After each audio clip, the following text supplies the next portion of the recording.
안녕하십니까. 여러분을 성경의 제2세계로 안내할 성김은 박사입니다. 아시죠? 여러분의 성경 제2세계 공부의 필수품 구독과 좋아요, 알람 설정까지. 그리고 마음이 내키시는 분들은 자발적인 수강회비 계좌를 알려드릴 테니까 후원을 부탁드립니다. 안녕하십니까. 민수기 제2본문 시리즈 오늘 마지막 녹음입니다. 절기법 민수기 28장에서부터 29장을 다루도록 하겠습니다. 매년의 절기법, 이얼리 페스티벌즈라고 영어로 할 수도 있겠죠. 우리나라 말 절기 그러니까 약간 좀 어두운 느낌인데 페스티벌 그러면 되게 밝은 느낌이죠. 민수기 28장에서부터 29장을 살펴보도록 하겠습니다. 네, 이스라엘 예배의 표준 절기 예배 일람입니다. 광야 시대를 지나 가나안 땅으로 들어갈 때를 위한 공적 국가적 절기 예배의 표준이 제시되고 있습니다. 출애굽기의 절기 제사가 더 확장된 레위기 23장의 절기 제사 규례는 더 완성된 형태로 약간 좀 어폐가 있긴 합니다. 더 완성된다는 표현보다는 서로 상호 보충적인 거죠. 민수기 28장, 29장에서 제시되고 있습니다. 각 본문들 사이에 어떤 것이 더 오래되었느냐의 논란은 있지만 여기서 중요한 것은 레위기 23장의 목적이 평신도에게 어떤 절기에 대한 어떤 제물을 드려올 것인가를 얘기하고 있다면 민수기 28장, 29장은 제사장이 어떻게 절기를 준비할 것인가, 어떤 제물을 받아야 할 것인가를 다루고 있다는 점에서 차이가 있다고 할 수 있겠습니다.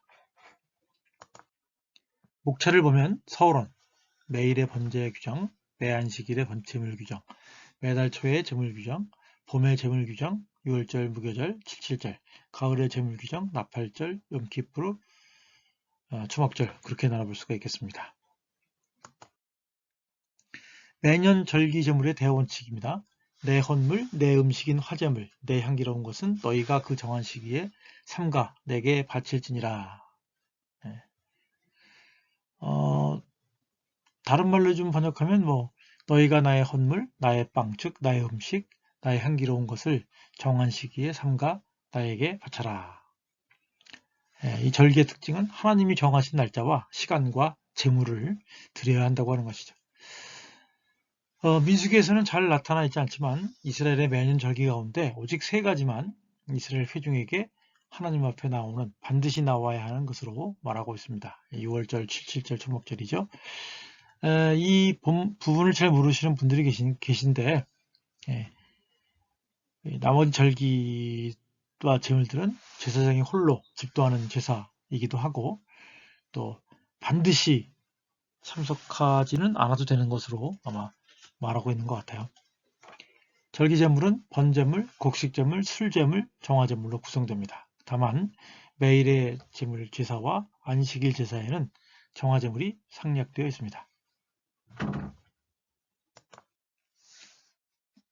자, 이제 다양한 절기제물들을 살펴볼게요. 첫 번째는 이제 매일의 제사입니다.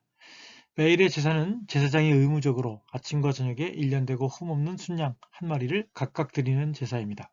거기에 고운 가루 10분의 1 에바에 빻아낸 기름 4분의 1 흰을 섞어서 소제를 드릴 것이며 전제는 어린 양 한 마리에 4분의 1 흰을 드리되 그러니까 에바는 분말 그 다음에 흰은 액체의 분량인 것 같아요. 여기서 독주는 아무래도 맥주를 의미하는 것으로 여겨집니다.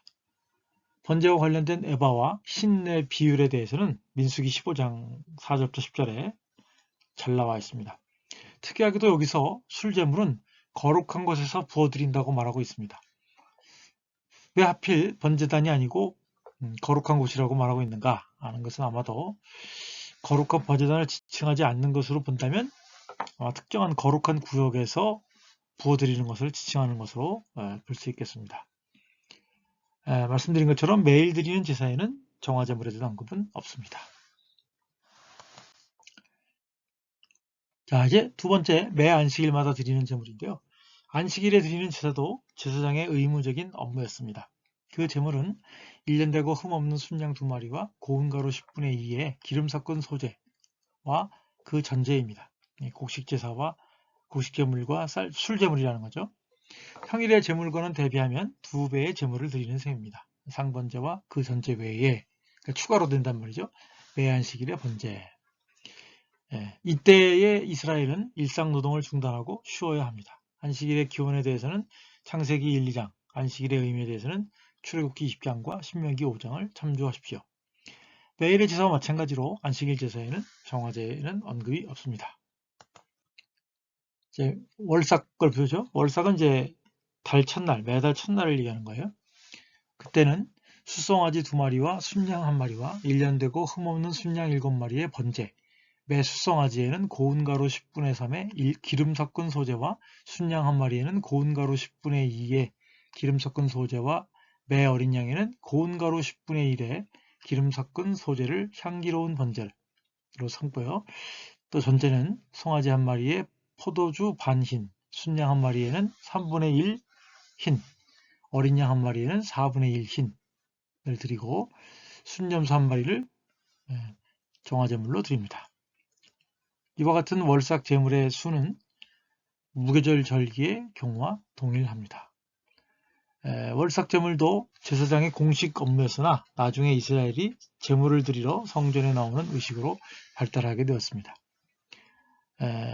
그래서 우리는 레위기나 민수기의 규정, 제사장만의 공식 업무와 이후, 특별히 포로 이후의 규례의 변천을 혼돈해서는 안 될 것입니다. 자, 6월절과 무교절 절기 7일간이죠. 제물을 살펴볼게요. 유일하게 밤에 행하는 6월절 식사 의식과 낮에 행하는 일주일의 무교병 의식으로 나뉩니다.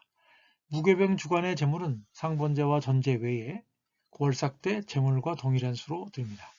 백성들은 이래 동안 무교병을 먹을 것이며 수송아지 2마리와 순양 1마리와 1년 된 순양 7마리를 다 함없는 것으로 번제로 드리고 그 소재는 고운 가루에 기름을 섞었을 때 수송아지 1마리에는 10분의 3, 순양 1마리에는 10분의 2, 어린 양 7에는 어린 양 1마리마다 10분의 1을 드리고 순염소 1마리를 정화제물로 드린다. 6월절 의식은 나중과는 달리 원래 가족제였다고 하는 거죠. 그래서 무교절은 첫째 날과 일곱째 날 안식하는 날로 삼고 성회로 모여야 된다. 그렇게 말하고 있습니다. 7.7절은 6월절 이후 50일 만에 첫 수확의 열매를 드리는 제사입니다. 또 성회로 모이고 일상노동을 중단해야 합니다. 이때의 제물은 월삭 6월절에 드리는 것과 동일합니다. 수송아지 2마리와 순양 1마리와 1년 된 순양 7마리를 다 흠없는 것으로 번제로 삼고 그 소재로는 고운 가루에 기름을 섞었을 때 수송아지 1마리는 10분의 3, 순양 1마리는 10분의 2, 어린 양 7에는 어린 양 1마리마다 10분의 1을 소재로 드리고 순염소 1마리로 정화제물을 드린다. 레위기 13장 17, 21절과의 차이점은 첫 이상의 떡 2덩어리와 1년 된 어린 순양 2마리의 나눔 제물에 대한 언급은 민수기에 빠져 있습니다. 아마도 그 레위기의 첨가는 백성이 야훼께로 나아간다기보다는 야훼께서 백성에게 나오신다는 점을 강조하기 위한 것이 아닌가. 키우치의 레위기에 보면 그렇게 언급하고 있어요. 이제 봄절기가 끝났고 이제 가을절기입니다. 7월 1일 나팔절이죠. 1년의 다른 모든 월삭 가운데 7번째의 월삭은 더 중요하게 여겨졌다. 이날은 새해로 이스라엘 사람들에게는 다양한 칼렌더가 있었기 때문에 7월 1일이 새해이기도 하죠. 새해로 하루 동안 성회로 모이고 일상노동을 금하며 나팔을 불어야 한다. 7월은 가장 거룩한 달이다.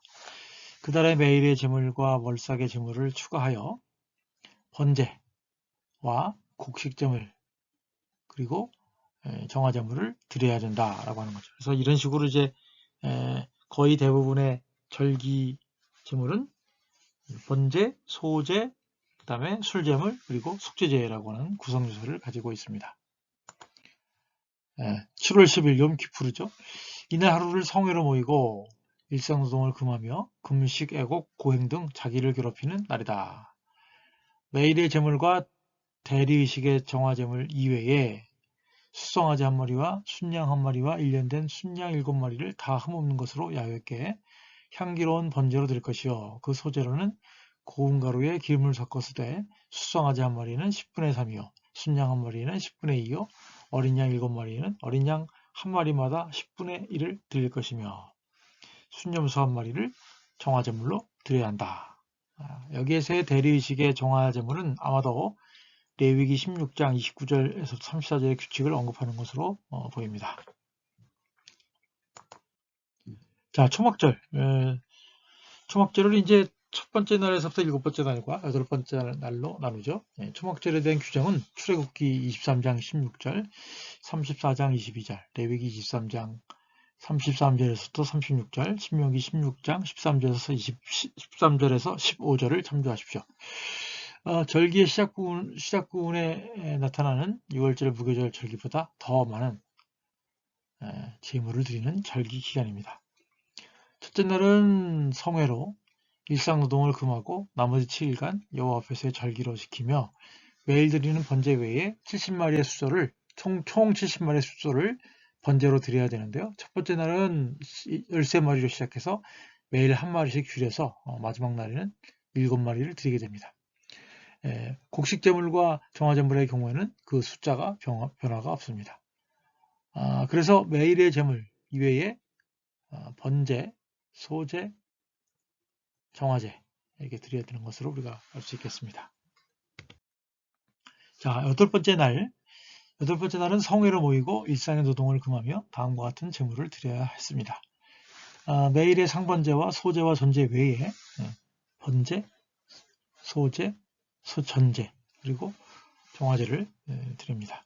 이러한 공식적인 제물 외에도 서원제나 낙헌제로 드리는 번제, 소제, 전제, 나눔제물도 있습니다. 그래서 공적인 국가적인 제사 말고도 개인이 자원해서 드리는 제물들도 있었다는 것을 말하고 있습니다. 광야에서 초막을 짓고 행하는 의식에 대해서는 레위기 23장 40절에서 42절을 참조하십시오. 첫날에는 너희가 아름다운 나무 실과와 종려나무 가지와 무성한 나무 가지와 시내보드를 취하여 너희의 하나님 여호와 앞에서 이레 동안 즐거워할 것이라. 너희는 이레 동안 초막에 거주하되 이스라엘에서 난 자는 다 초막에 거주할지니.